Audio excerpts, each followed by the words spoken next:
Na reunião anual da família, meus irmãos chegaram em carros de luxo e com suas esposas bem-sucedidas. Quando cheguei sozinha, todos riram. Sabíamos que você iria ficar pra titia, sem futuro e sem marido. Eu sorri e disse: meu marido está chegando. Viemos separados porque eu morro de medo de helicóptero. Meu nome é Clara Moreira. Tenho 32 anos. E faz 1 hora que eu estacionei meu Fiat Uno bem no meio de um Porsche e uma BMW, na reunião anual da minha família. Para eles, eu sou a filha que jogou o potencial fora dando aula para criança carente. A irmã que nunca chegou nem perto dos gêmeos prodígio. A decepção eterna do meu pai, o advogado. Você já parou para imaginar como seria calar a boca de todo mundo que passou a vida inteira te diminuindo?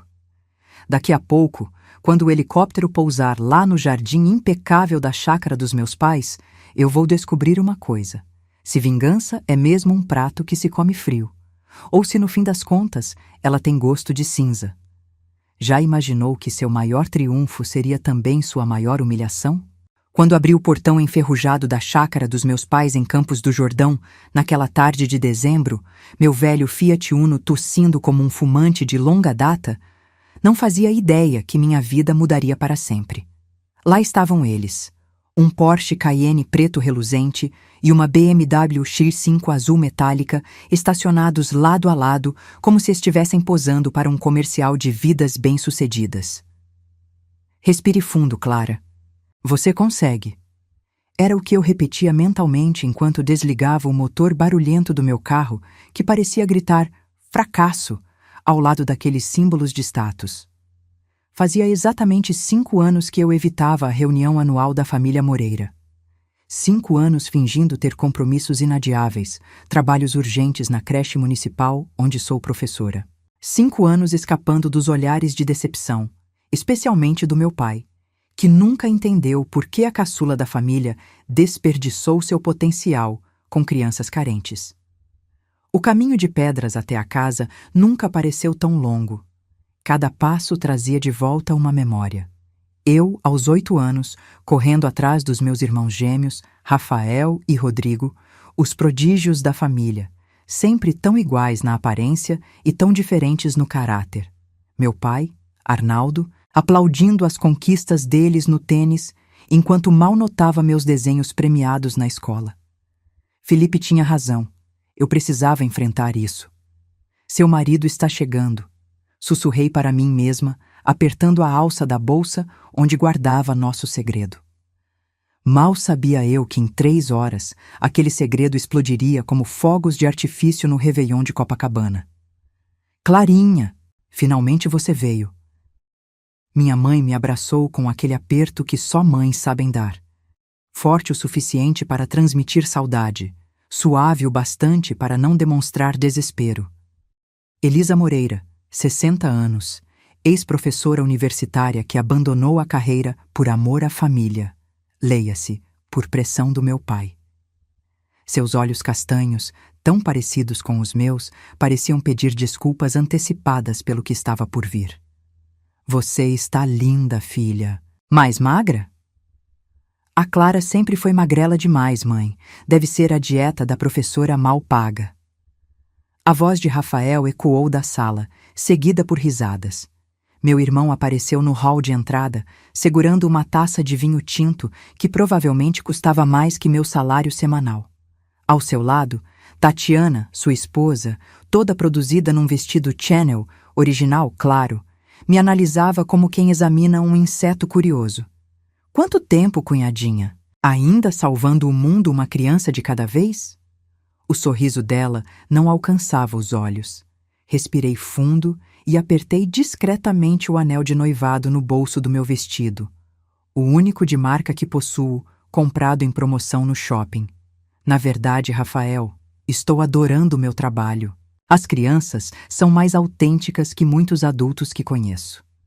Sorri enquanto pensava em como meu irmão reagiria se soubesse que meu inexistente noivo tinha acabado de comprar um prédio inteiro no Itaim Bibi para nosso projeto educacional. Mas não era a hora ainda. A vingança, como o brigadeirão da tia Zezé que seria servido na sobremesa, é um prato que se come frio, e eu esperava que fosse tão doce quanto. Janeiro, Biblioteca Municipal de São Paulo. Foi onde tudo começou, numa tarde chuvosa, enquanto eu pesquisava material para um curso de especialização em educação inclusiva. Desculpe, você sabe onde fica a seção de pedagogia? A voz grave me fez levantar os olhos do meu caderno. Alto, ombros largos, sorriso tímido e uma camiseta do Instituto Prolivro levemente amarrotada. Felipe Castro parecia deslocado entre as estantes, como um urso perdido numa loja de porcelana. Não tinha nada de especial nele, exceto, talvez, aqueles olhos verdes que pareciam ler sua alma. Como eu poderia imaginar que aquele homem comum mudaria minha vida? 3 meses de cafés após as aulas, conversas sobre Paulo Freire e risadas sobre nossas infâncias tão diferentes. Ele no litoral de São Paulo, filho de pescador, eu na capital, filha de advogado renomado. Em abril, após um jantar simples num restaurante no Bexiga, Felipe me pediu em casamento. É cedo demais, argumentei, chocada. Quando a gente sabe, ele respondeu, mostrando uma caixinha com um anel delicado. O que me conquistou não foi o anel, que mais tarde descobri ser de uma joalheria caríssima, mas o fato de ele ter escolhido uma peça discreta, respeitando quem eu era. Foi só em maio que descobri quem Felipe realmente era. Preciso te mostrar uma coisa, disse ele, levando-me até um estacionamento onde um motorista aguardava ao lado de uma Mercedes. Sou o dono da TechBridge. Desenvolvemos um aplicativo de logística que foi comprado por uma multinacional ano passado. Meu estômago afundou. Não por ele ter dinheiro, mas pelo medo do que minha família faria com essa informação. Por favor, não conte para eles, implorei, pensando nos comentários maldosos que viriam. Vamos esperar o momento certo. Ele concordou sem entender completamente que na família Moreira, dinheiro era poder, e poder era algo que meus irmãos nunca permitiriam que eu tivesse. Então, Clara, conta pra gente como é a vida de solteirona. Rodrigo, meu outro irmão gêmeo, ergueu sua taça enquanto sua esposa Luísa cobria a boca para esconder o riso. O almoço estava servido na varanda da chácara, feijoada completa, o prato favorito do meu pai, com direito a couve refogada no alho, farofa de ovo e laranjas frescas cortadas em rodelas perfeitas. A mesa de madeira maciça, herança dos meus avós, comportava os 10 lugares sempre impecavelmente arrumados pela minha mãe. Aposto que as crianças da creche são os únicos seres que te dão atenção. Tatiana, num movimento que tenho certeza que foi calculado, derrubou sua taça de vinho tinto diretamente no meu vestido branco. Ai, meu Deus, me desculpe, querida, exclamou com falsa preocupação, enquanto minha mãe corria para buscar um guardanapo. Talvez seja um sinal para você investir em roupas melhores. Podemos fazer um dia de compras juntas qualquer dia desses. Seus olhos brilhavam com aquela crueldade elegante que sempre me fez pensar em vilãs de filmes da Disney. Seria cômica sua maldade, se não doesse tanto. Engoli o nó na garganta e me levantei. Vou ao banheiro tentar salvar o vestido. No corredor, ouvi a voz do meu pai. Essa menina nunca vai aprender. Educação é importante, mas não enche conta bancária. Trancada no banheiro, as mãos tremendo enquanto tentava limpar a mancha, senti as lágrimas escaparem. Peguei o celular, quase ligando para Felipe. Não venha. Foi um erro. Mas então me olhei no espelho, vendo o rosto da menina que sempre foi diminuída naquela casa. Não dessa vez, murmurei, enxugando as lágrimas. O helicóptero pousaria em 2 horas. Seria tempo suficiente para aguentar mais humilhações? Respirei fundo e voltei para a mesa. Um sorriso forçado no rosto e uma mancha rosada no vestido que agora parecia uma medalha de guerra. Foi durante a sobremesa que percebi algo estranho. Rafael saiu apressadamente da mesa quando seu celular tocou. E eu, curiosa como sempre fui, defeito ou qualidade, o segui discretamente. Preciso de mais tempo, suplicava ele no canto do jardim, as costas curvadas como se carregasse um peso invisível. Já vendi o relógio, estou tentando levantar o dinheiro. Por favor, só mais 2 semanas. Quando ele desligou, seu rosto estava pálido como o algodão que minha avó usava para fazer bonecas no meu aniversário. Problemas? Perguntei, fazendo-o saltar como se tivesse visto um fantasma. Nada que te interesse, Clarinha, respondeu ácido, mas pude ver o medo em seus olhos. O mesmo medo que vi quando éramos crianças, e ele quebrou o troféu de golfe do papai. Se precisar conversar, ofereci, mas ele já tinha se afastado, ajeitando a gravata como se pudesse recompor a dignidade junto com o nó perfeito. Aquele não era o Rafael arrogante que conhecia. Era um homem desesperado, e por um momento vergonhoso senti uma ponta de satisfação. Encontrei minha mãe na cozinha, arrumando as sobremesas em bandejas de prata. A mancha vai sair com água oxigenada, disse ela, sem levantar os olhos. Então, surpreendentemente, pegou minha mão. Tenho orgulho de você, Clara. Sempre tive. Sua voz era quase um sussurro. Seu pai perdeu tudo uma vez, sabia? Antes de vocês nascerem. Foi quando ele decidiu que sucesso e dinheiro seriam a única medida de valor na nossa família. Ela apertou minha mão. Nunca te defendi como deveria. Tenho medo dele, do temperamento dele, mas também tenho medo que ele nunca aprenda a lição. O que ela quis dizer com isso? Antes que eu pudesse perguntar, Rodrigo entrou na cozinha, interrompendo nosso momento. Pai está chamando para o café na varanda. Diz que tem um anúncio importante. Se ao menos eles soubessem que o anúncio importante seria o meu. Antes do pai falar, eu tenho um comunicado. As palavras saíram da minha boca antes que eu pudesse pensar duas vezes, como se tivessem vida própria. Todos os olhares se voltaram para mim, alguns curiosos, outros claramente entediados. Meu coração batia tão forte que eu podia jurar que estavam todos ouvindo. Queria dizer que, bem, eu não vim sozinha hoje. Um silêncio confuso tomou conta da varanda, enquanto o aroma do café recém-passado pairava no ar. Como assim não veio sozinha? Seu carro velho chegou vazio, a não ser que você tenha trazido algum aluno carente da creche. Rafael soltou uma risada, seguida pelos outros.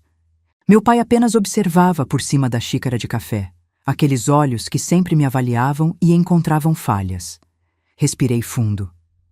Meu marido está chegando. Viemos separados porque eu morro de medo de helicóptero. O silêncio que se seguiu foi diferente. Pesado, incrédulo. Então, como uma represa rompendo, as risadas explodiram. Marido? Helicóptero? Meu pai finalmente colocou a xícara na mesa, um sorriso irônico nos lábios. Clara, querida, essa sua imaginação sempre foi seu maior talento. Ele ergueu a taça. Proponho um brinde à imaginação fértil da minha filha caçula, que sempre nos diverte com suas fantasias. Todos ergueram suas taças, exceto minha mãe, que me olhava com uma mistura de pena e preocupação. Eu sorri. Um sorriso calmo que escondia o furacão dentro de mim. 15 minutos. Em 15 minutos, o som de paz cortando o ar destruiria anos de humilhação. Vocês acreditariam que, mesmo sabendo o que estava por vir, minhas mãos ainda tremiam?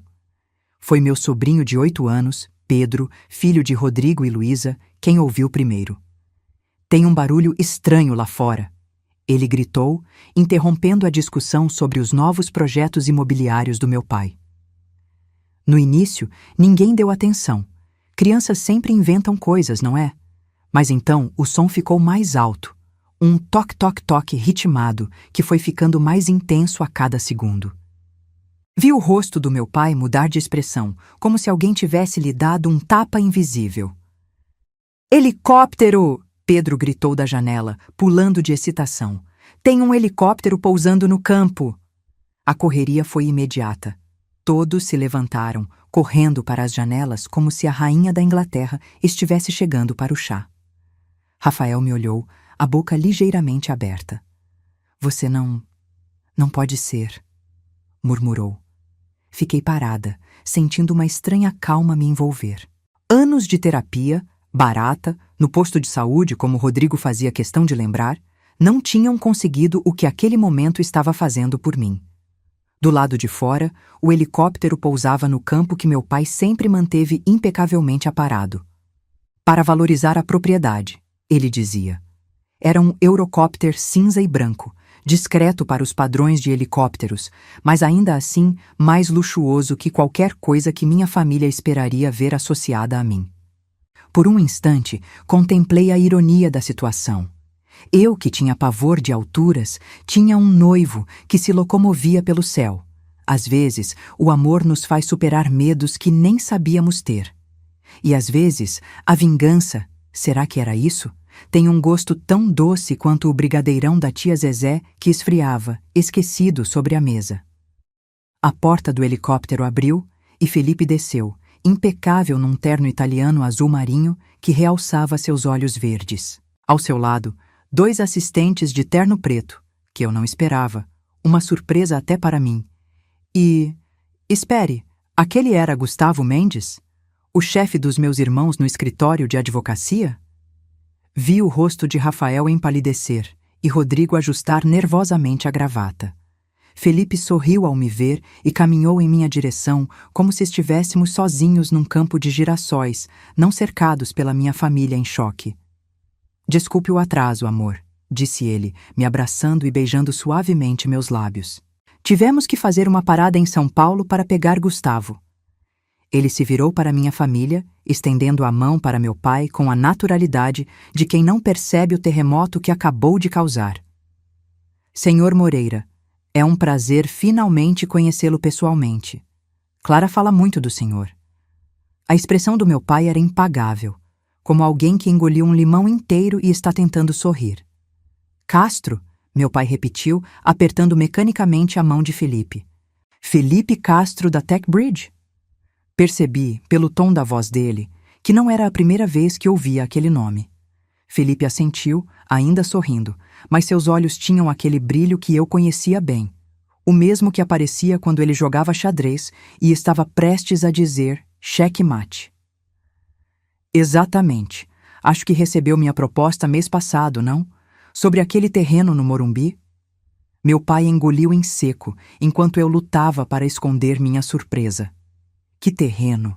Que proposta! Será que eu conhecia Felipe tão bem quanto pensava?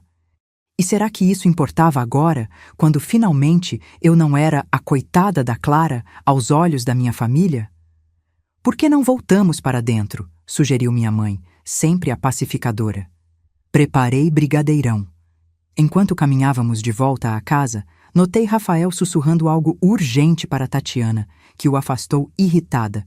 Rodrigo, por outro lado, não desgrudava de Gustavo Mendes como um estudante ansioso tentando impressionar o professor. Dentro da casa, a dinâmica havia mudado completamente. De repente, todos queriam saber sobre o casal. Como nos conhecemos, há quanto tempo estávamos juntos, quando seria o casamento? Janeiro, na biblioteca municipal, respondi, observando Felipe com o canto do olho.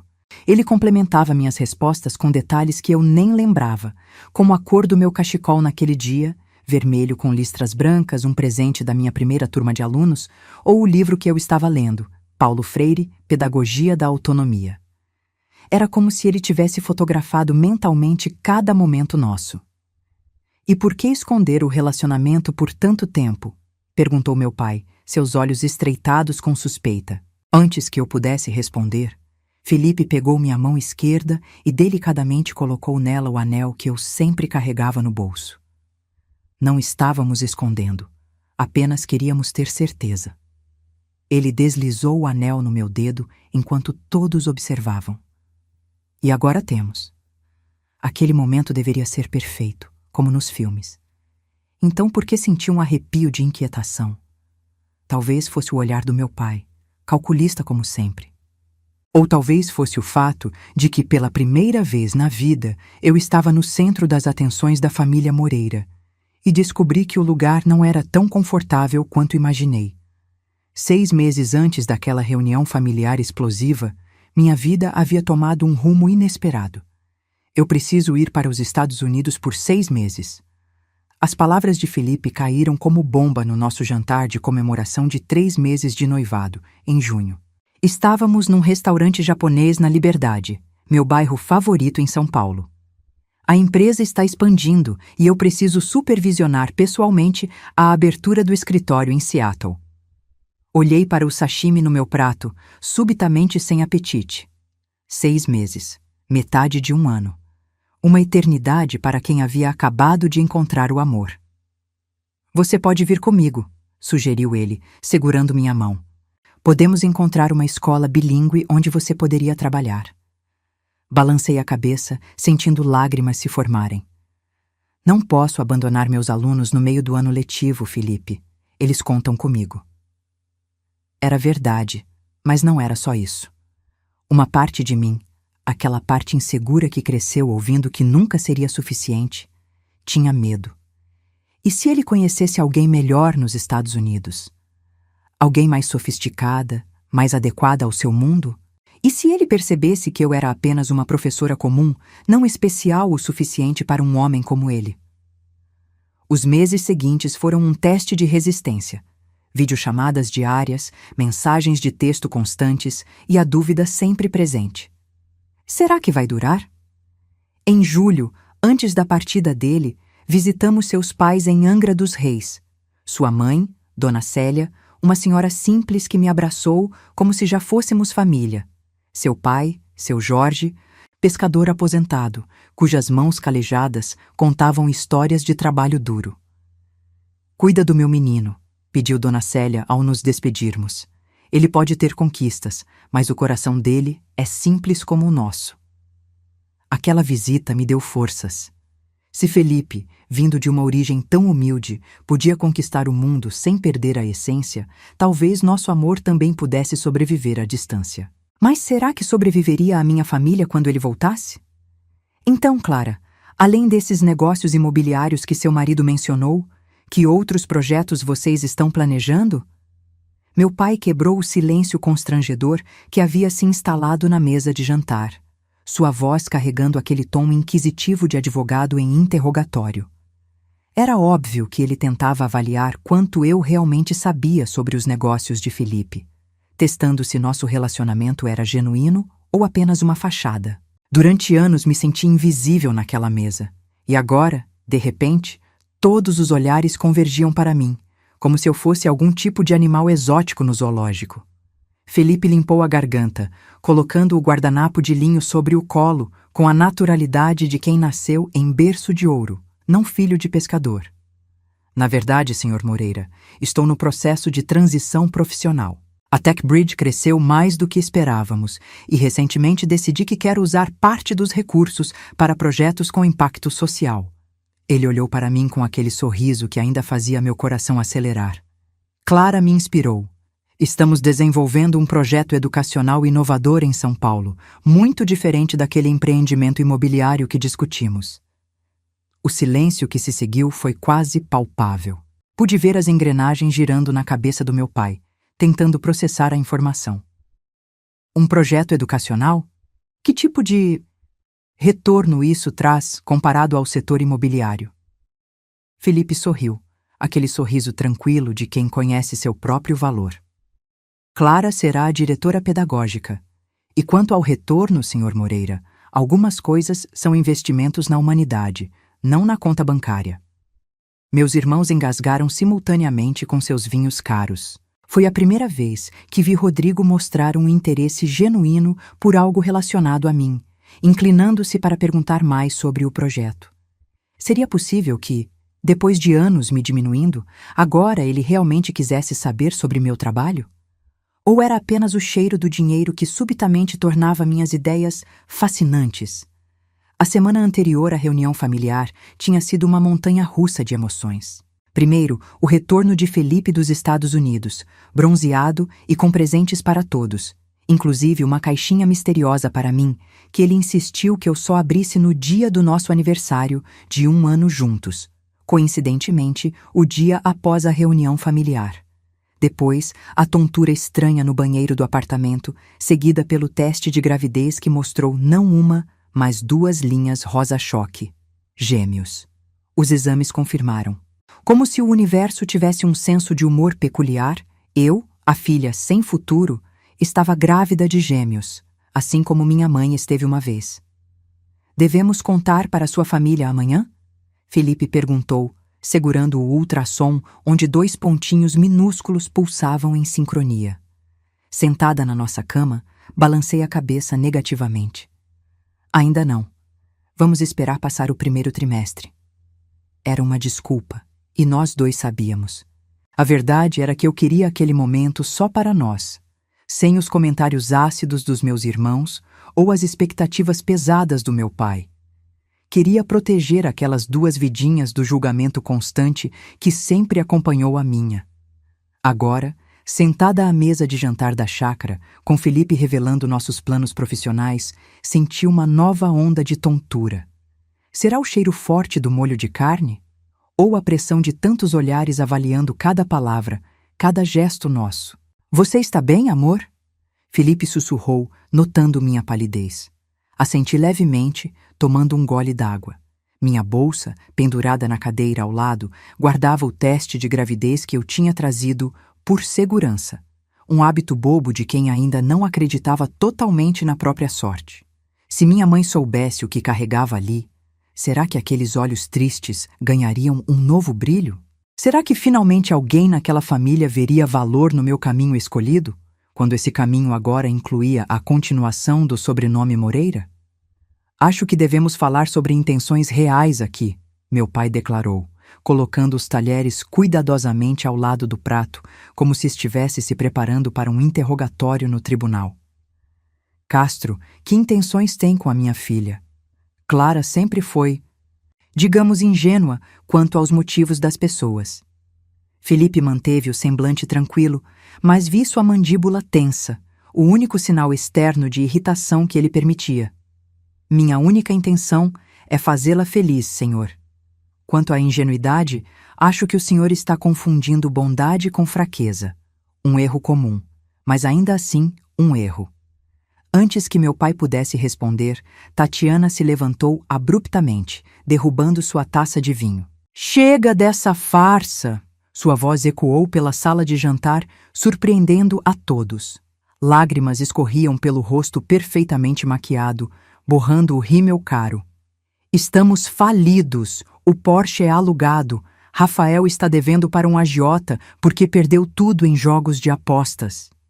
Ela apontou um dedo trêmulo para meu irmão, que parecia ter encolhido na cadeira. Estamos nos divorciando porque ele fraudou minha empresa para cobrir dívidas. O silêncio que se seguiu foi ensurdecedor.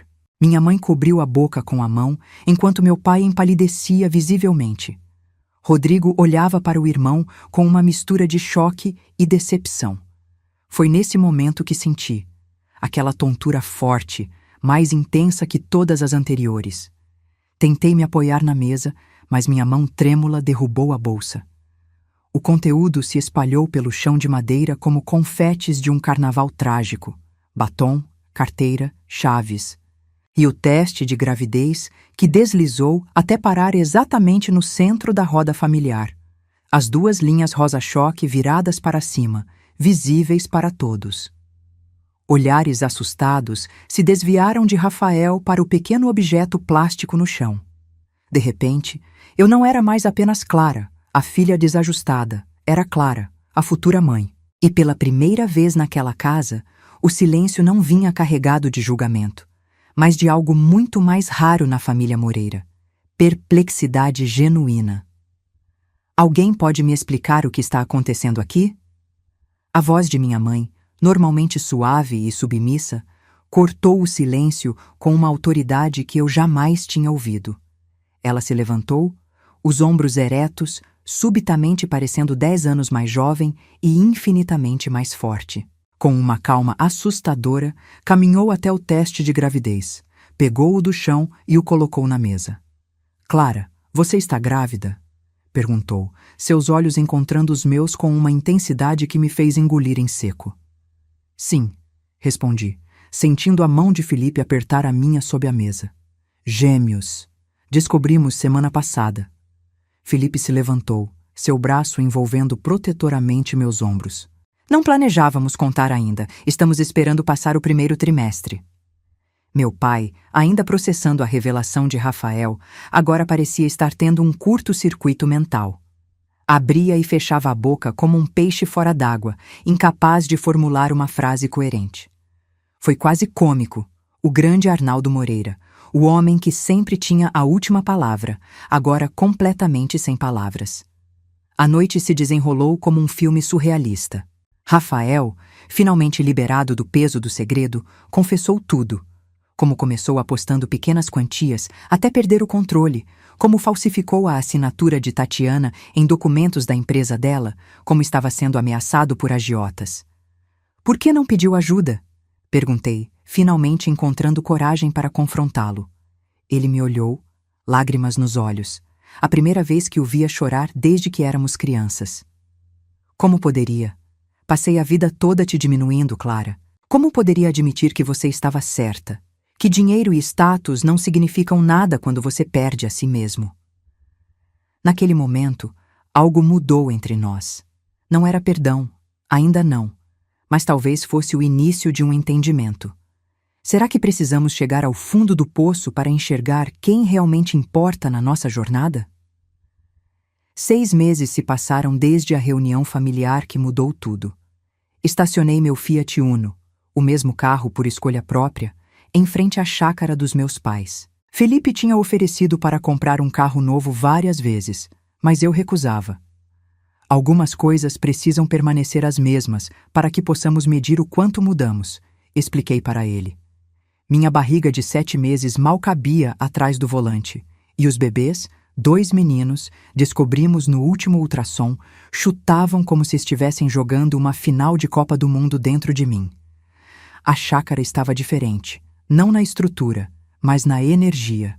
Rafael agora trabalhava no projeto educacional que Felipe e eu estávamos desenvolvendo, gerenciando a parte administrativa.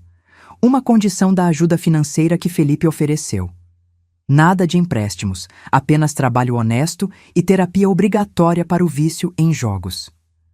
Tatiana tinha decidido dar uma segunda chance ao casamento, impressionada com os esforços genuínos de Rafael para mudar. Rodrigo, surpreendentemente, foi quem teve a transformação mais profunda. Depois de ver o irmão cair, começou a questionar suas próprias escolhas e valores. Tia Clara. Pedro, meu sobrinho, correu para me abraçar assim que entrei, suas mãozinhas acariciando cuidadosamente minha barriga. Os bebês já podem ouvir histórias? Posso ler para eles? Sorri, bagunçando seus cabelos. Do outro lado da sala, vi meu pai, mais magro, com mais rugas, mas estranhamente mais leve, conversando com Felipe sobre o projeto educacional. Não era amizade, nem nunca seria, mas havia respeito. Minha mãe se aproximou, entrelaçando seu braço no meu. Eles vão ser homens melhores, sussurrou, e percebi que não falava apenas dos meus bebês, mas também dos homens da família Moreira. Enquanto caminhávamos juntas para a mesa do almoço, sem vinhos caros ou ostentação, apenas comida simples e boa conversa, me perguntei: quanto da minha própria felicidade vinha do sucesso de Felipe e quanto vinha da minha própria jornada de autodescobrimento? E será que importava quando o resultado final era essa sensação de paz que nunca experimentei antes? 5 anos se passaram em um piscar de olhos. Enquanto observo Jorge e Paulo correndo pelo jardim da escola que criamos juntos, não posso deixar de sorrir ao pensar no caminho que percorremos. Meu Fiat Uno finalmente se aposentou, mas o guardei na garagem como lembrança de quem fui e de quanto cresci. As cicatrizes familiares não desapareceram completamente. Algumas feridas são profundas demais para curar totalmente, mas aprendemos a construir algo novo sobre elas, como árvores que crescem mais fortes após a tempestade. Meu pai, agora avô coruja que lê histórias sobre justiça social para os netos, às vezes me olha com um misto de orgulho e arrependimento que diz mais que qualquer palavra poderia. Felipe aperta minha mão enquanto cortamos a fita de inauguração da nossa 3ª unidade educacional, e sinto aquela certeza tranquila no peito. O verdadeiro sucesso não está nos aplausos que recebemos, mas nas vidas que tocamos, nas pontes que construímos e, principalmente, na paz que encontramos quando olhamos no espelho e finalmente reconhecemos, sem reservas, a pessoa que nos encara de volta.